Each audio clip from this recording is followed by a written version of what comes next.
Before we dive in, post your city and the local time where you are right now.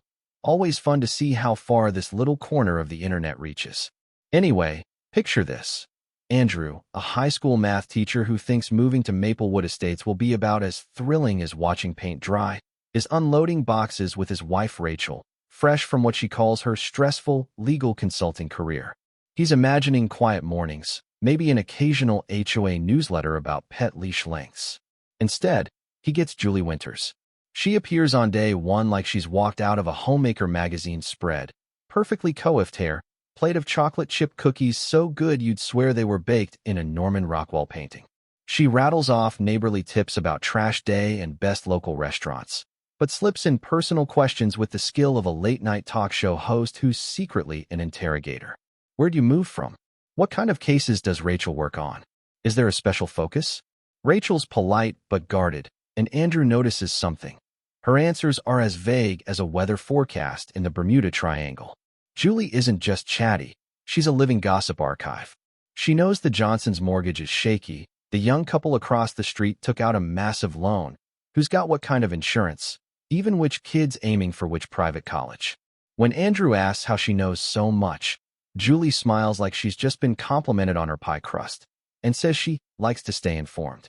Historians still argue whether that's suburban code for "I snoop for sport." Rachel later calls Julie thorough, in the same tone scientists use for "this virus is worth watching," and starts answering her with deliberate vagueness.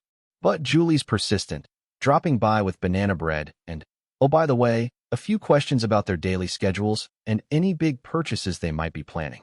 She leans in with warnings about problematic community members and offers to protect them, as if she's the Batman of HOA bylaws. Things tip from quirky to creepy when Andrew catches her across the street photographing their house under the flimsy excuse of updating HOA records. That night, Rachel's tone is sharp. Julie's questions aren't neighborly, they're investigative. The sequence, the cross-checking, it's how people gather leverage.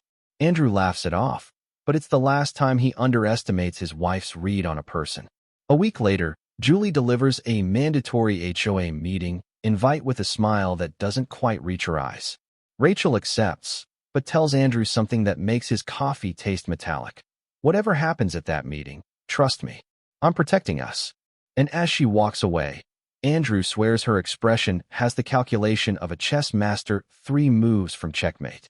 Julie's living room looks like it's been staged for a courtroom drama. Rows of folding chairs, a clipboard in her hand, and 15 neighbors packed in like they're about to get sworn in. She introduces Andrew and Rachel with deliberate emphasis on their last name, then laces Rachel's crime novel work with just enough suspicion to make it sound like she's studying how to commit them rather than writing fiction. What follows is less "welcome to the neighborhood" and more cross-examination with lemonade. Julie tosses out deliberately wrong claims about HOA authority. No notice needed for property inspections, the right to demand landscape changes on a whim, and pauses, eyes locked on Rachel like she's waiting for a slip. Rachel corrects her with calm precision, slipping in constitutional protections and actual statutes, then tries to play it off as just novel research. But Julie's grin widens with every answer, as if she's collecting puzzle pieces. Over the next week, the tone shifts from cordial to predatory. Julie delivers official-looking citations for grass that's allegedly too tall by 2 inches, a mailbox in the wrong shade of black, even garden ornaments that supposedly break aesthetic guidelines no one else has heard of. Rachel dismantles each violation with surgical accuracy, quoting bylaws and evidentiary standards so exact you'd think she had a legal clerk hidden in the pantry. One night, Andrew finds her surrounded by charts, timelines, and HOA documents, scribbling in shorthand that looks suspiciously like law enforcement notation. Thorough doesn't cut it. This is case building. That's when Rachel drops the truth like a gavel. 12 years as a federal prosecutor specializing in organized crime and white-collar fraud. She's seen Julie's pattern before, in people who turn neighborhoods into pressure cookers to force property sales and game values. Rachel's even got photos of Julie doing heavy lifting while claiming a disability, and records showing she targets high-value homes owned by newer residents. Always the ones who'd bump her property's worth if they sold.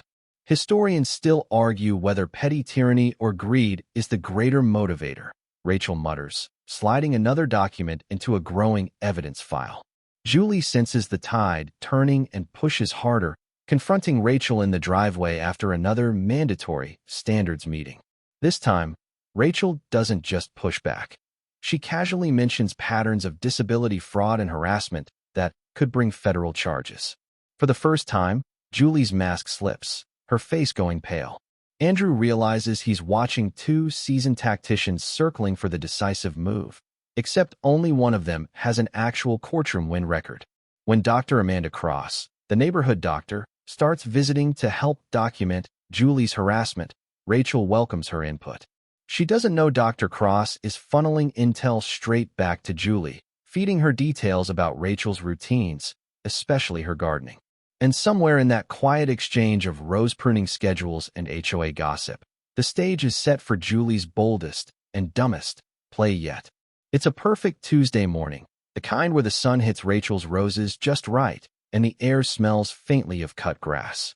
She's in her jeans and UCLA t-shirt, humming while snipping dead blooms with those long, black-handled pruning shears. Across the fence, Julie paces with her phone, voice rising. She's outside with what looks like a gun. She's waving it. I think she's going to hurt someone. Andrew hears enough to realize she's calling 911, weaponizing paranoia into a felony. Rachel, calm as ever, sets the shears down when Andrew warns her. I've been expecting this, she says, like she's noting rain in the forecast. 2 minutes, 45 seconds later, the cruisers pull up. Officers step out ready for trouble, but find a retired prosecutor next to a rose bush and a husband looking more baffled than dangerous. Rachel identifies herself, explains the false report, and points out that filing one, especially with a weapon claim, is a felony. She shows the officers her recordings, photos of harassment, even outlines the broader fraud pattern. They walk to Julie's house, knock, confront her with body cam footage of Rachel gardening. Julie stammers about protecting the neighborhood until the cuffs click.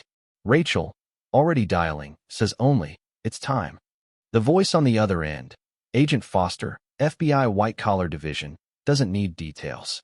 Within an hour, unmarked cars and state investigators are combing Julie's property. Turns out Rachel's been quietly feeding them a case file for months. Julie isn't just faking disability and harassing neighbors. She's part of a multi-state network using false medical claims and HOA intimidation to drive down property prices, buying cheap and profit. The kicker? Dr. Cross is in on it, providing fraudulent medical documentation and playing both sides. She's arrested the same afternoon, looking more betrayed than contrite. Neighbors watch from lawns as news vans roll in. Some apologize for believing Julie's rumors. Others admit they'd nearly sold just to escape her. The FBI confirms the scheme's scope: millions stolen, dozens targeted, 3 states impacted. Julie's dream of controlling property values ends with her own house seized and auctioned, her name a cautionary tale in federal case law. Historians still argue whether the most poetic part was the divorce papers served before sentencing or her adult children publicly disowning her. At sentencing, Rachel sits in the gallery, expression unreadable, as the judge hands Julie 18 years with no parole for the first 12.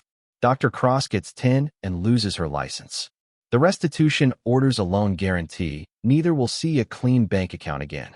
In Maplewood Estates, property values climb, neighbors host block parties, and realtors advertise federal prosecutor in residence as if it's an Olympic medal.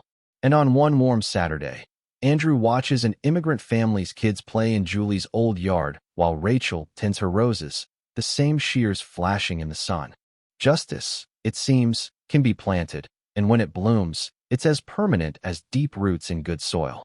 The months after the trial stretch out like a long exhale. The sharp edges of tension that once hummed through every block meeting are gone, replaced by the easy chatter of neighbors swapping recipes over fences. Even the air feels different, lighter, without Julie's watchful presence weighing on porches and sidewalks. Rachel's garden becomes the heart of these gatherings. Her roses a kind of living proof that something beautiful can grow after the ground's been cleared of weeds. Andrew notices she moves more slowly in these moments, not from age or fatigue, but from the luxury of not having to anticipate the next blow. She still consults for the FBI, her days dotted with calls and quiet research, but there's no urgency in her voice, no need to look over her shoulder. The files on her desk are other people's battles now, and that makes the work sweeter. On warm evenings, they sit outside, watching the sun settle into that golden hour that makes every leaf look edged in light. Sometimes they talk about the case, never with bitterness, just a kind of wry amazement at how a plate of cookies led to a federal investigation. More often, they let the silence speak, broken only by the rustle of wind through the roses or the faint laughter of kids on the lawn next door. Rachel says she's not sure retirement will ever mean doing nothing for her. Andrew tells her that's fine, as long as the fight she chooses is one worth having. And in the quiet glow of those evenings, it's clear they both know the truth. They've built a home here, not just on paper, not just with bricks, but in the safety and trust of a community that now belongs to everyone who lives in it.